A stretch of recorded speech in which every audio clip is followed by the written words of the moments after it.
So I want to welcome you to our May Open Mic. I can't believe it's May for the Writers Federation of New Brunswick. And I have some new faces and some old faces. Jeff Kelland is here. He's a new member, originally from Newfoundland and now living on the mighty Miramichi. And Aaron Willie, are you here, Hey. Aaron? Yeah, hi, Aaron. Shouldn't Hi. your name be the other way around, Willie Aaron? No, it's actually Sky Aaron Willie. Sky Aaron Willie. Well, welcome. Thank you.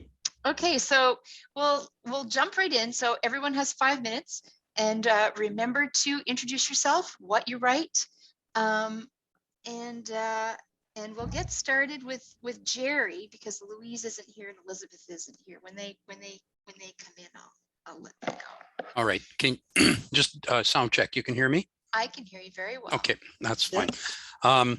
Needless to say, one of the things that's occupying my time more than absolutely anything right now is the war in Ukraine, the invasion of Ukraine. I could go on for quite some time as to the impact of that, but I've got a couple of things I've written in that regard, and you'll have to forgive me if I get a little emotional when I do this, but the first one, I do poetry. I'm fairly new at it, so I'm still, trying to get my feet under me in that regard. But the invasion has really brought out some thoughts. So I'm going to start with one called The Fraternal Occupant. "We are the same people," said the modern day Tsar, as the missile landed at the train station, with a message from the royal household on its side for the children. "We are brothers," echoed the misbegotten conscript, as he put a bullet in the brain of the man with potatoes in his hands to feed his family, riding his bicycle home. "We are one," they said, as Khan's descendants dropped their payload so their comrades could spirit away our housewares to sell at bazaars where scarlet-soaked rubles stuffed the cash boxes. But we were never one, and you've known it all along. You knew it at Poltava in 1709. You knew it when you denied our language existed in 1863. You knew it when you banned it altogether at Ems in 1876. You knew it when you invaded Kyiv in 1917. You knew it when you starved us to death in 1932-33. You knew it when you conquered our Western lands in 1939-41. You knew it when you invaded Crimea and the Donbass in 2014. And you know it well today as you force yourself on us anew, the only way you knew how, evil, rapacious, genocidal, as your clownish clerics stand in the pulpit and preach our liquidation. Our legacy was never yours, you children of the Golden Horde in Byzantium. You were never the true Shans of Rurik of Holy Rus, though your false witness bleated otherwise through the ages. And neither was our Lady Kyiv ever yours. She who already shone while your center was nothing but a gnarled tree root on a forest path, where the butcher of Bucha would one day sup at long tables. No matter how often you violated her, you were never her conjoint, even if her wretched motherland monument was forced to fix her gaze subserviently in your direction. There was a time when some thought fraternally of you, but now the burned out shells of buildings where the innocents breathed their last have cast the boundary between us in stone. Your great Russian brotherhood will forever be anathema among those you called Little Russians. Our free people will trample your tricolor rag over and over in the meadows where the bent red viburnum rises once again.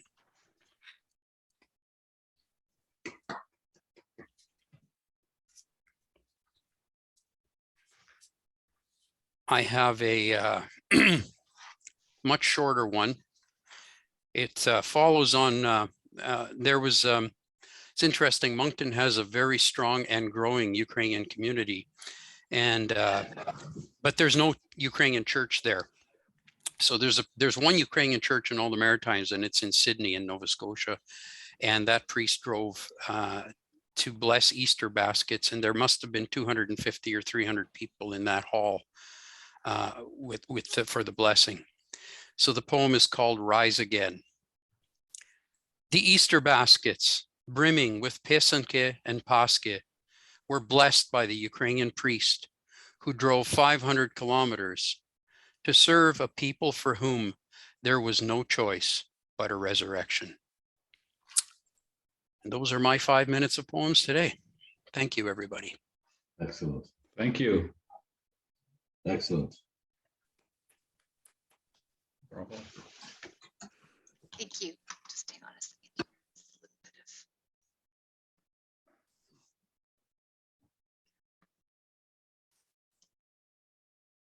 Try that. There we go. Thank you, Jerry. That's, do you have family still in Ukraine?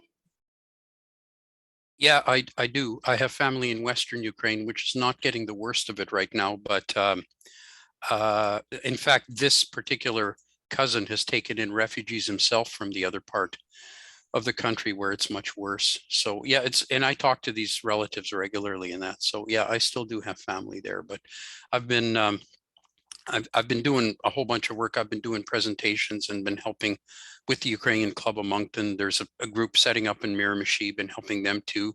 And I've got to say that for all the shitty things we can say about, the government, the provincial government, but they are just absolutely going to the wall with a new program to find jobs for refugees and stuff. I'm really, really quite proud to be working for them these days. So thank you for asking.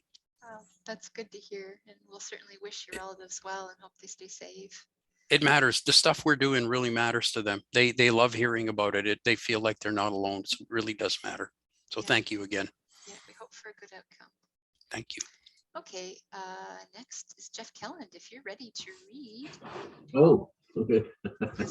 Yeah, you didn't end up number 4 after all. Yeah, I was expecting 2 more Yeah, after me. Yeah, but- well, they may jump in after all. So I'll remind everyone just to keep your microphone muted while other people. Okay, so my name is Jeff Kelland. I'm here in the Miramichi, and I'm from Newfoundland originally. I'm going to read today the first 5 minutes of an epic poem that I'm still in the process of writing. I started writing this one in April of 2017. Basically, where have we gone wrong? I believe we're in a perilous time. I just finished my second novel about climate change and what could happen there. So I'm quite aware of where we are, and this is a sort of a philosophical effort to go back and find out what happened. Where do we go wrong? What happened to the ideals of the Enlightenment and Renaissance? Where are we now? This sort of thing, and why? So it's called Requiem. So I'll just go right ahead. I fear no man. I don't fear the reaper. I have nothing to fear. And fear itself, I'm afraid not. Practically fearless. And yet, I am afraid for this world. Something is calling and I hearken after it. But it is hard to hear. The crazy are louder, the lazy prouder. But something is surely calling. Something is surely falling. I feel it. I'm afraid for this world. What is it? What happened? Whence came this point of no return? When did it start? How? Well, whatever, whenever, however it started, it did not start suddenly. But suddenly, here it is. And I am afraid for this world. It has been coming for some time. Some say it was fated, the end sown like a seed inside the very beginning, ever so slowly and silently growing, only now blooming. But I don't think so. It need not have turned out this way. We have failed ourselves. It started some time ago, soon after our first chance to get it right. Just when we found the torch that lit the way, even as we held it up, it began to slip from our grasp. The sad few could see and warned, but they went unheeded, as they so often do. Those few could see that we were losing the torch, losing the light and losing sight. We gazed at the torch straight into the light, amazed, entranced, and so blinded by it, instead of seeing the way it had lit.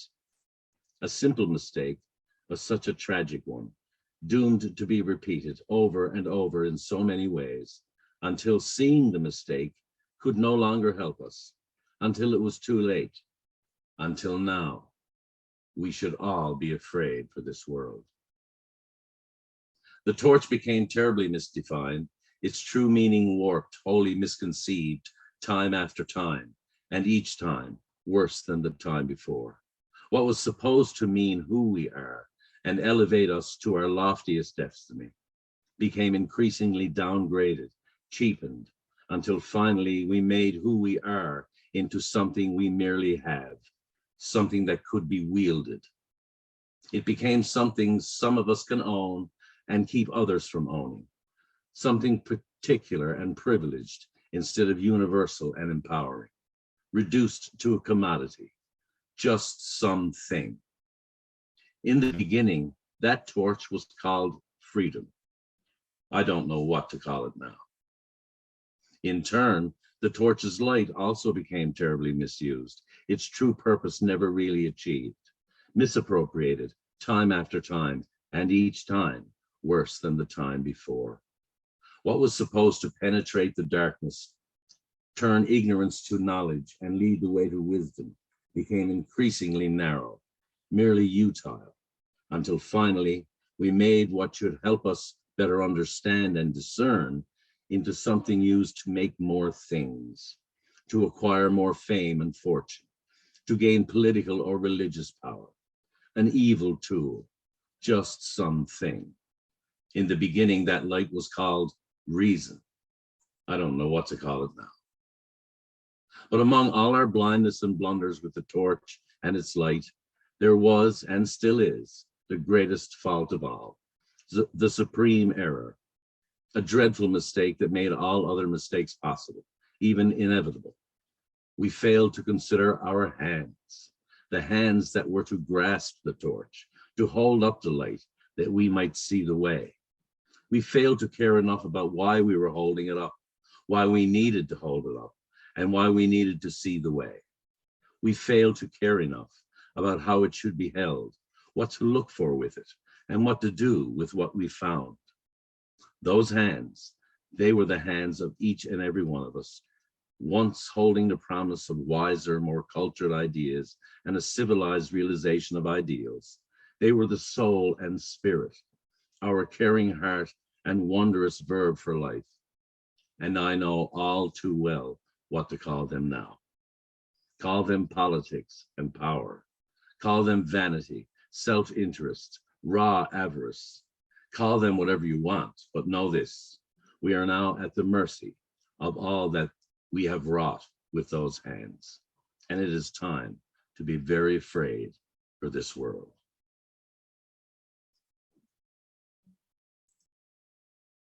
Here endeth the lesson.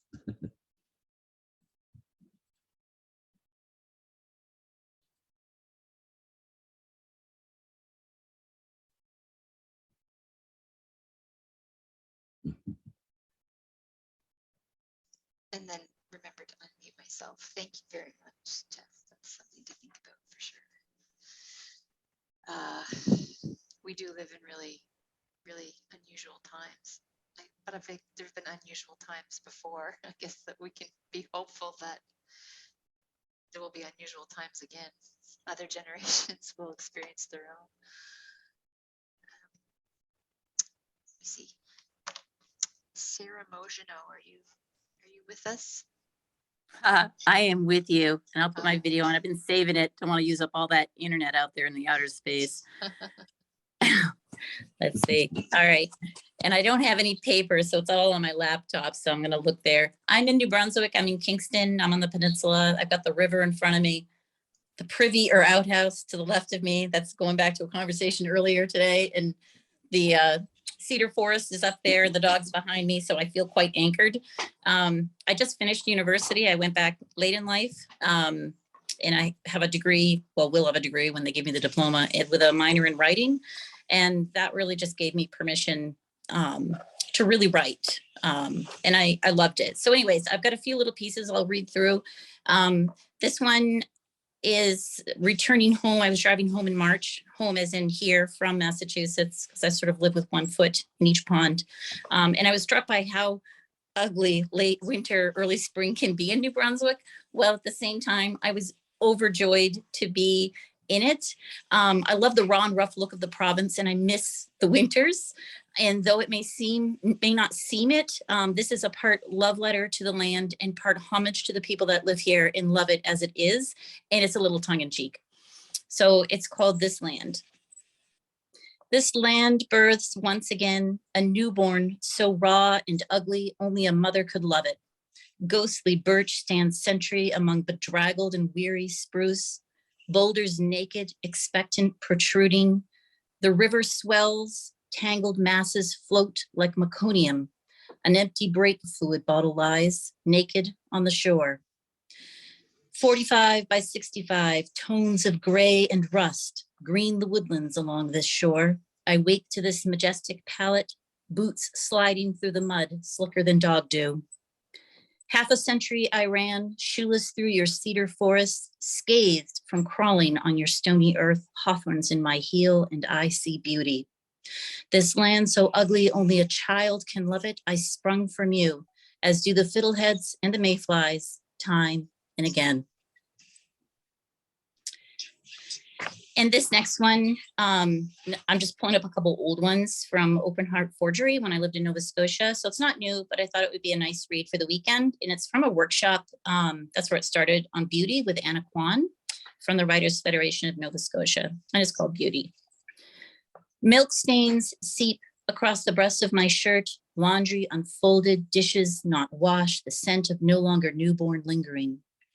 A dent in the floor, homage to a 28-ounce can of stewed tomatoes, dropped. I walk through the door of motherhood, smudged fingerprints rising along its frame. A smile peers through dried snot, an offering of half-eaten banana smashed. One sweaty kid kisses another. Beauty. And this last one is just a quick one. I have ADHD, late diagnosed, not medicated, doctor's blessing. It's really hard not to interrupt. So someone said something early in the conversation before we started reading. I said, okay, I'm really glad I'm reading this.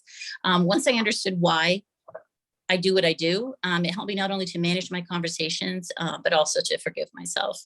So on interrupting. Sometimes silly thoughts approach and tickle me in the tongue until I open wide and spill the words out of my lungs. And that is it. That's all I got. Well, I got more, but I'm not going to read them.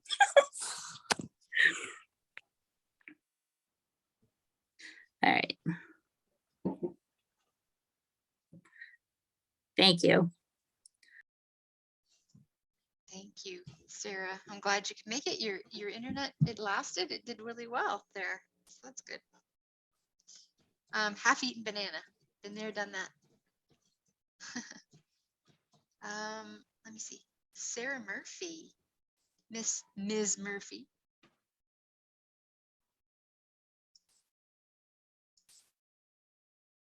Oops. Did I get that? I will unmute, but I've got to get my piece up here. And my computer has decided to do something odd. No, oh no, eek. Just hold on for a second. I will manage this, but it's gone weird on me. All right.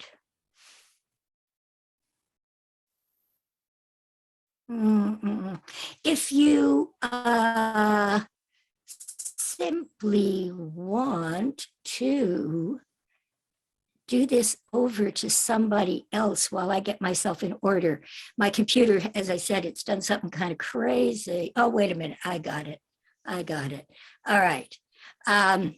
Computer's still crazy. I can't see anybody, but at least I've got my piece up. Okay.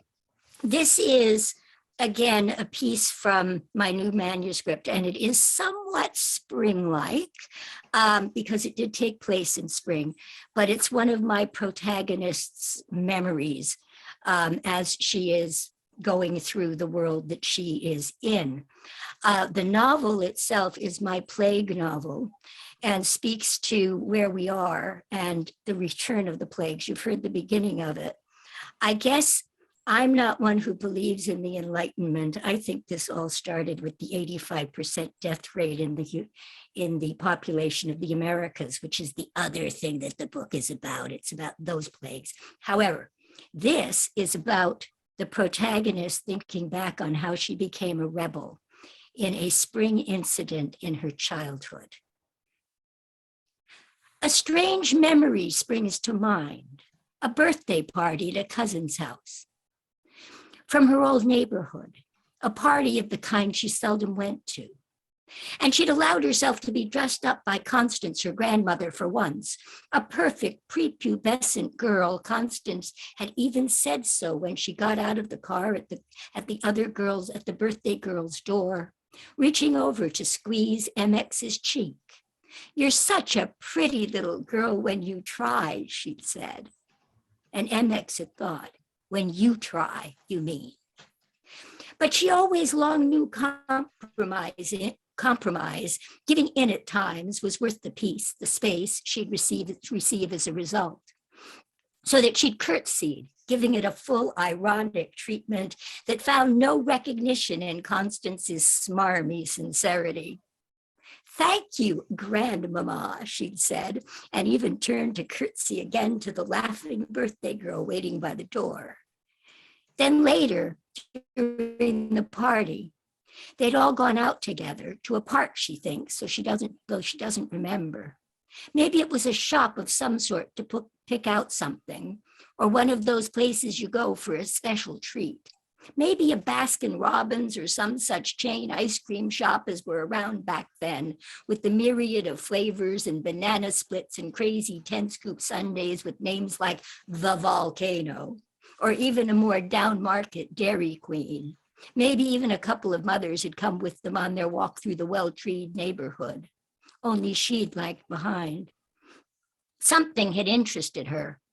She can no longer remember what. Probably the usual.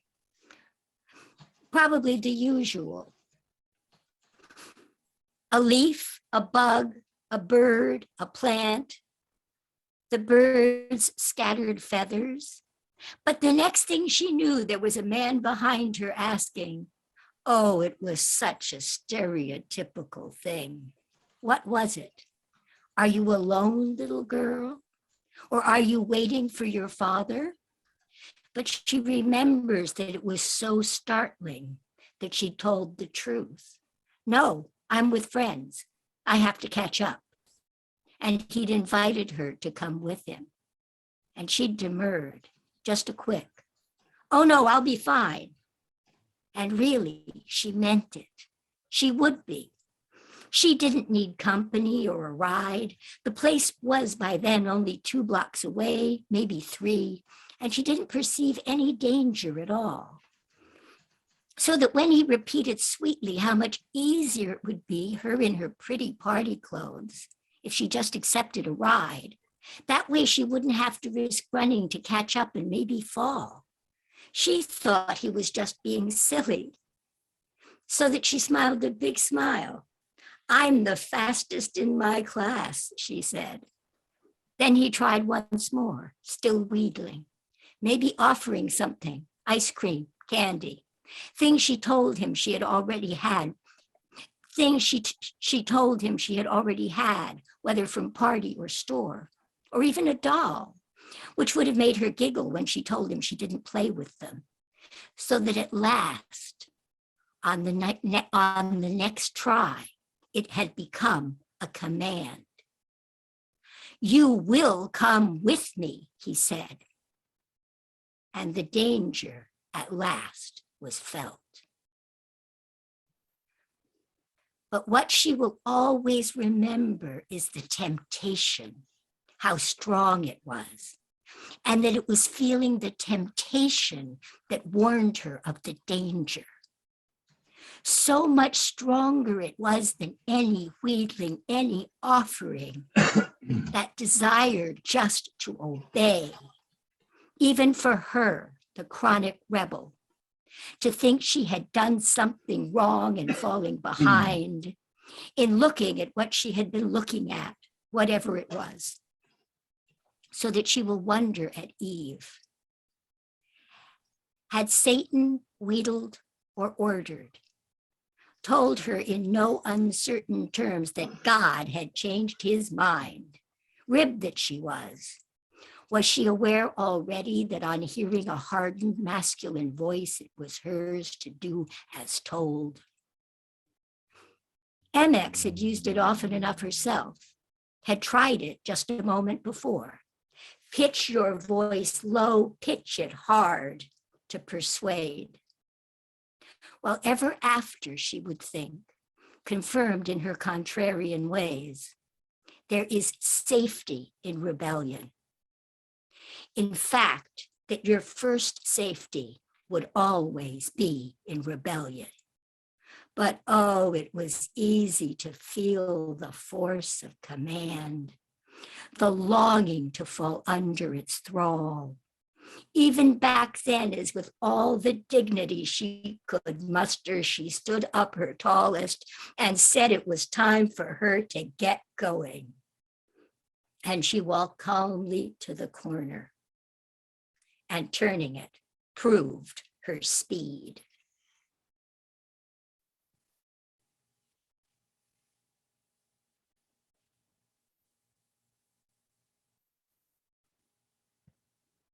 Was that okay? That was perfect. Thank you, Sarah. We could hear you. Okay, because I'm still good. I'm still in this crazy thing that they put up something in my screen that I don't know why it's there. But Oh. if I try to get rid of it, it says leave meeting and I don't dare press that. So Oh, no, I'll let it Lucy. be what it is. It's just like, ah! Oh, that's right. I always love All hearing you right. read, Sarah. Thank you so much. Oh, thank Are you you. finished that? Are you finished that work yet? Is it still a work in Would, progress? would you believe I was out in Montreal for about 7 weeks? I just got back a week ago because a friend of mine had suffered a subdural hematoma. Anyway, I thought I wanted to get this finished for the 1st of April. I'm only telling you that because it was this sort of heightened whatever going on. I thought I should finish this for the 1st of April to send it to Guernica for their reading period. I discovered that it ended on March 31st. Oh. And I spent 5 days finishing this, what has turned out to be this huge, huge manuscript. And I just sat there because I wasn't helped. All I was doing was staying with my friend to make sure that nothing went wrong. So she was okay and functioning, but I was just there. So I was on her couch with my computer for 5 straight days and sent it off on March 30th. Oh, So wow. yeah, I guess it's obviously not finished. However, it's finished as much as I can look at it at the moment. And I can't stand the idea of going back and discovering that there's something in it I really dislike. Right? So I'm waiting to I get word back, and if I have to go for other publishers and stuff, because the thing is huge. Its biggest problem is its size. That's often the case nowadays, right? Thank you very much, Sarah. I wanted to take note of we have 2 New Brunswick writing competition winners here tonight. Pat Post won 3rd prize for the defaulters in the Douglas Cobb Memorial Prize, and Jane Timms won 3rd prize in the Alfred G. Bailey Prize for Poetry for her work Persist, Perish, and Escape. So Persist, Perish, Escape. So congratulations, guys. It's really great. I also wanted to give a shameless plug for WordSpring coming up June 3rd, 5th. Most of the winners actually of the Brunswick Writing Competition will be there to read on Friday night. So we're really excited. And if any of you can come to Fredericton on that weekend, we'd love to have you. So Pat, actually, it's time for you to read, and Pat's going to read a screenplay. And I promised to read it with her. So I'm going to share my screen. Mona and Lisa, and I promised to be Lisa. So can you see the screen?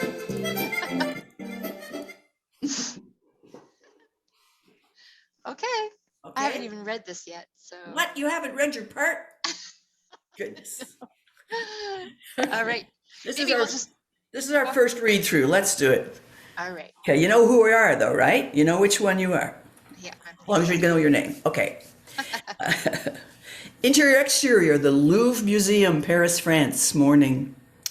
Long shot of the Louvre, slowly moving closer to pyramid entrance. Camera goes down. We hear the growing sound of a large crowd anxiously waiting outside in the courtyard.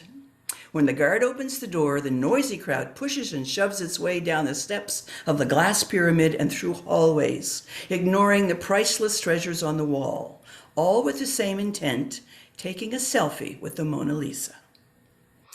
A woman, tattling and humming Frère Jacques, has her back to the camera. Hearing the crowd noises, she sighs, puts her lace down on top of a worn copy of the American Encyclopedia of Social and Commercial Information dated 1913. She adjusts her shawl, folds her hands, adjusts her hair, looks directly into the camera, and smiles. Meet Lisa Camilla Gerardini del Giocondo, half goddess, half woman. Yes, indeed. That's what I am. What are you looking at, lady? See something green? Lisa cocks her head ever so slightly and smiles a little more broadly than usual. Her eyes glow red for an instant. An older woman who is actually studying the painting is alarmed by this movement, whimpers, and faints into her husband's arms. An auburn-haired female guard to her right is leaning against the wall and is awakened from her bored, fugue state by the commotion. She races over to the couple. This is Mona, all woman. She speaks into her communication device. Another fainter in the Denon wing, the gallery floor. The husband fans his wife's face with a brochure. Several other guards rush in. Geez, this is the second one this week. What's going on? And if I could speak French, I would have said in a male guard voice, you know, like the Monsieur Detective, just some old girl there, she's having a hot flash. Mona gives him a dirty look. They tell all the tourists to vacate the room.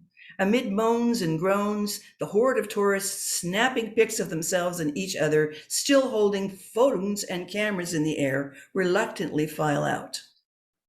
Interior. Stillness is obvious. Mona returns to the abandoned salon, puts up a close sign, and walks over to the window. She sighs and looks out into the street longingly. In a thick Italian accent, Oh, I can't do that. I once had hair almost the color of yours. beautiful. Mona gives her head a shake and checks her phone. She looks around to see who's talking. Lisa gives her hair a perfunctory feel. That's before Leonardo clogged it up with all that varnish. Mona looking the other way. This gallery is closed until further notice. Please leave at once. That's the plan, my dear.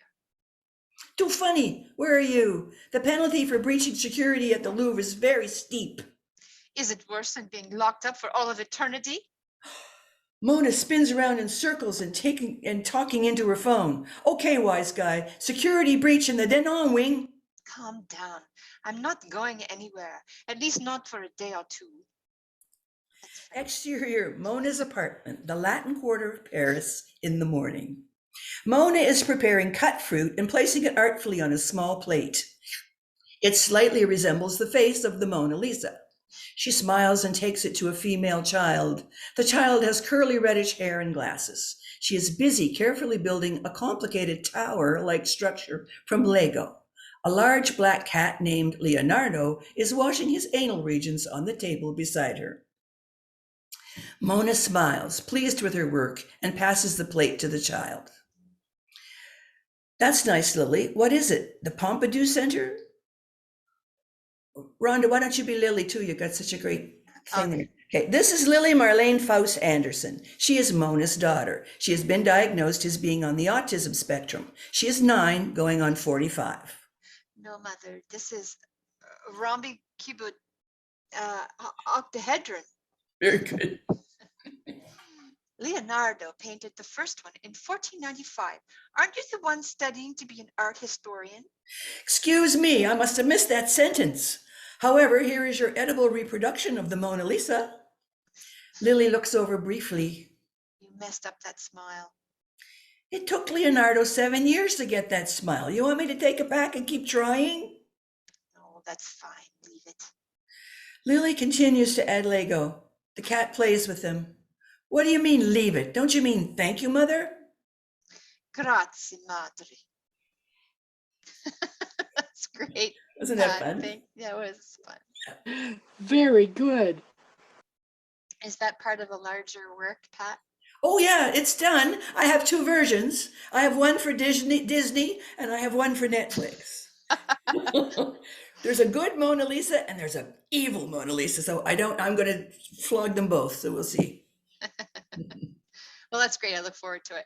Well, I think you're in it. You got the part. I love your accent. My Italian accent. I'm not very good at Italian, I have to say. Okay, Jane Timms. You're up. You're up, Jane. Hi. And thank you for the shout out. I was really pleased to win third prize for the towards the Bailey Prize, and I thought I'd read tonight part of that manuscript, just 1 or 2 poems. It's called "Persist, Perish, Escape," and the entire manuscript is about what happens to gardens when homes are abandoned by people. And unfortunately, in New Brunswick, we have a lot of rural homes that have been abandoned. And therefore, it's very easy to find examples of rural gardens that have been abandoned. Now, I thought I'd tell you a little story to go with the poem that I'm going to read, because it's one of those odd coincidences that certainly happen in my life and probably happen in others. In 2018, I worked under a grant from Arts New Brunswick to do this. My husband and I drove out all around the countryside and found all sorts of abandoned gardens. And then I would write poetry based on what I had seen. I'm a botanist, so it's sort of a natural thing for me. One of the gardens I found was right here in my town of Rushagornish. And it was the Smith property. And I found flowering raspberry and stonecrop and a couple of other little flowers. And I asked our local historian, and she told me a story about Ruth, who had gardened here in the 1940s and 50s and had had a beautiful garden and then left the garden. And of course, it gradually either the plants would persist, perish, or escape. Now, the odd thing about this story, that was in 2018. I wrote the poem that I'm going to read to you. And 2 years later, before I had ever put the poem out there at all, my son introduced us to his new girlfriend. Her name is Ashley. And after a little bit of discussion with Ashley, I discovered she was the great granddaughter of Ruth, the gardener in my poem. So I think that is just a coincidence beyond belief. So I'll read you the poem. It's called After the Gardener Goes. Rushagornish, Sunbury County. Declaration of purple dominates the ditch, overtakes wildflowers. Flowering raspberry emerges year after year, green leaves like fuzzy maple. Nearby, stonecrop blazes red as fall approaches, thick leaves succulent, out of place. Once she planted a garden of flowers on the slope, reminded her of England, flowering raspberry pretty as a rose. She left in the 60s and her garden dwindled, shrubs and trees overwhelmed the rest. Only flowering raspberry and stonecrop persist long after the gardener goes. And that's all I'll read you for now. But that's quite a story, I think.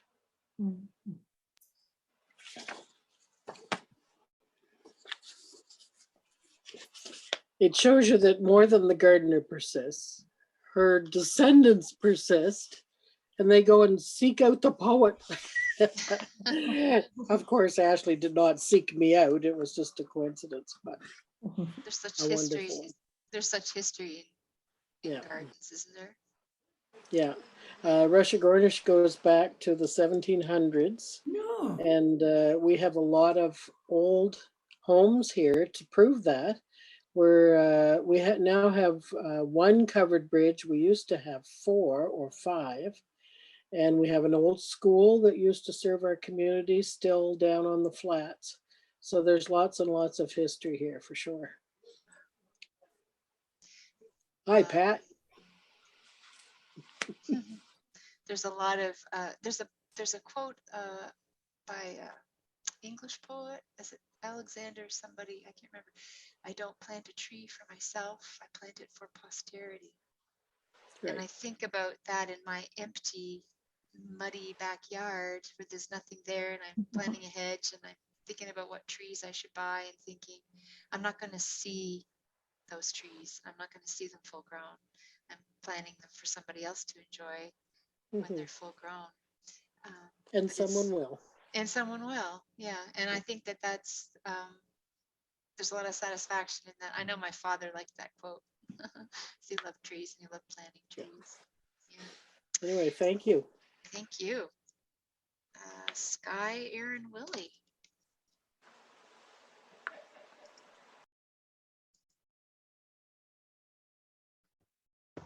Hi there, it's Sky here.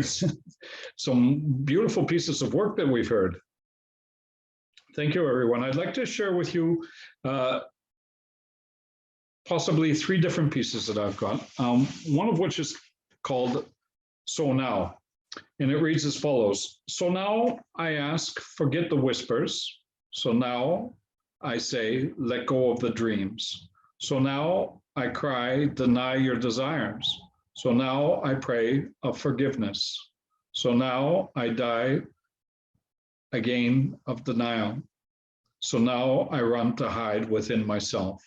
So with the whispers fading, so with the dreams evaporating, so with the desires denied, but what of the sins? All now forgiven. So being smothered in the death of denials, so at last lost, swearing with myself, I say sorry to myself. I say thank you to myself for being myself. I say goodbye in sadness. I recline into remorse at the loss of unlived potential. At last, I forgive yourself and I live. In your freedom, in your loss, in your sadness, live in your dreams, listen to your whispers, run nowhere but stay to enjoy, grow with the day's memories deceiving you, and let belief go through your spirits of desire. I cast upon your being my love in its sincerity, and though my desires and denials, I give you my soul. That's the first piece. The second piece I'd like to share with you is called Such Circumstance, and it reads as follows. Such circumstance allows the effect of echoes to become the true voices of want, visited only by random lost butterflies that have somehow ventured out to sea. What excuses or reasonings are required to relinquish one's freedom, trapped with the thought of fear, but not fear itself? Such circumstance allows the refurbishment of carnal desires, innocence, a concept of evolution, listening to the distant waves, sighing forgiveness as they would if they were ever allowed to. The conception of stability gracing one's uncertainty, etched on paper instead of sand, connectiveness of patterns of manipulative behaviors, but What else can one achieve when barriers of forgiveness are no longer required? Ambiguity of insight, only seen by the blind. Comfort claims those who clasp at conformity. Still, what more can be achieved or realized with few resources and even fewer receptive relishings? Have all our desires been devoured? Stains spotting the window panes, each one representing a reflection of conversation, each one adding the diminished desires, and in a moment vanishes as yet new rainfall falls and fails. Failing is it but just the objectives set by one's own ambitions? So can you really fail if you realize you own and control all of the parameters? Is it okay? It's okay to accept allowance. Such circumstance deliver these realizations. Comforted by hope, blanketed by denial, accosted by the invisible fear that quivers when hope is introduced. Yet from the distant, sweet echo of want maneuvers its way closer, closer, and closer, pushing away the denseness of desire, taking hold as a hunger, whispering, lingering, now lodging as circumstance allows. And the last piece, I think I'm still within my 5 minutes. What inspiration, what promise can waves deliver? Waves are the only constant in this void, empty of hope, empty of dream. Stagnant stillness wraps one's wishes. Solace tires in waiting. What can waves deliver when possibilities are tethered to the ocean's floor? Once the host of universe's cosmic energy, now a magnet of lost destiny. What can waves deliver? More tomorrows, yet we fail to consume or digest the stillness of today. Unwakened power, unrivaled want, undetermined deliverance. What can waves deliver? Even now, the harmony that once sang is silenced by the lack of shore of coastline. Such determination cannot and will not have any resistance. As there is no shore, there is only the vast void of wait, wondering, want, welcome, water, wait. What inspiration, what promise can these waves deliver? Interesting fact about that last piece, I was actually, I'm a sailor and I was stuck in the Bay of Manila when COVID hit, before my ship could actually repatriate me here to Canada. And that was written when I was there. Thank you for allowing me to share. You didn't tell us about yourself or what are the kind of things you write. Well, thank you for asking. So I've recently found myself here in the beautiful village of Florenceville, New Brunswick, and I tend to write passages. I like to take people on journeys through my writings. So just passages of I don't know if you could classify it as poetry or just imagery that I like to share.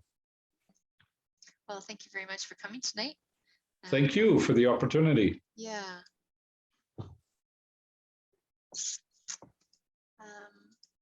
So I don't know if Louise came after all, Louise or Elizabeth. Neither of them are here. I guess that concludes the evening. Thank you so much. Every time we have one, there's always different work. People bring a diverse body of work, and it's great to hear everyone. I hope you enjoy the rest of the month of May. So next month's will be preempted by WordSpring.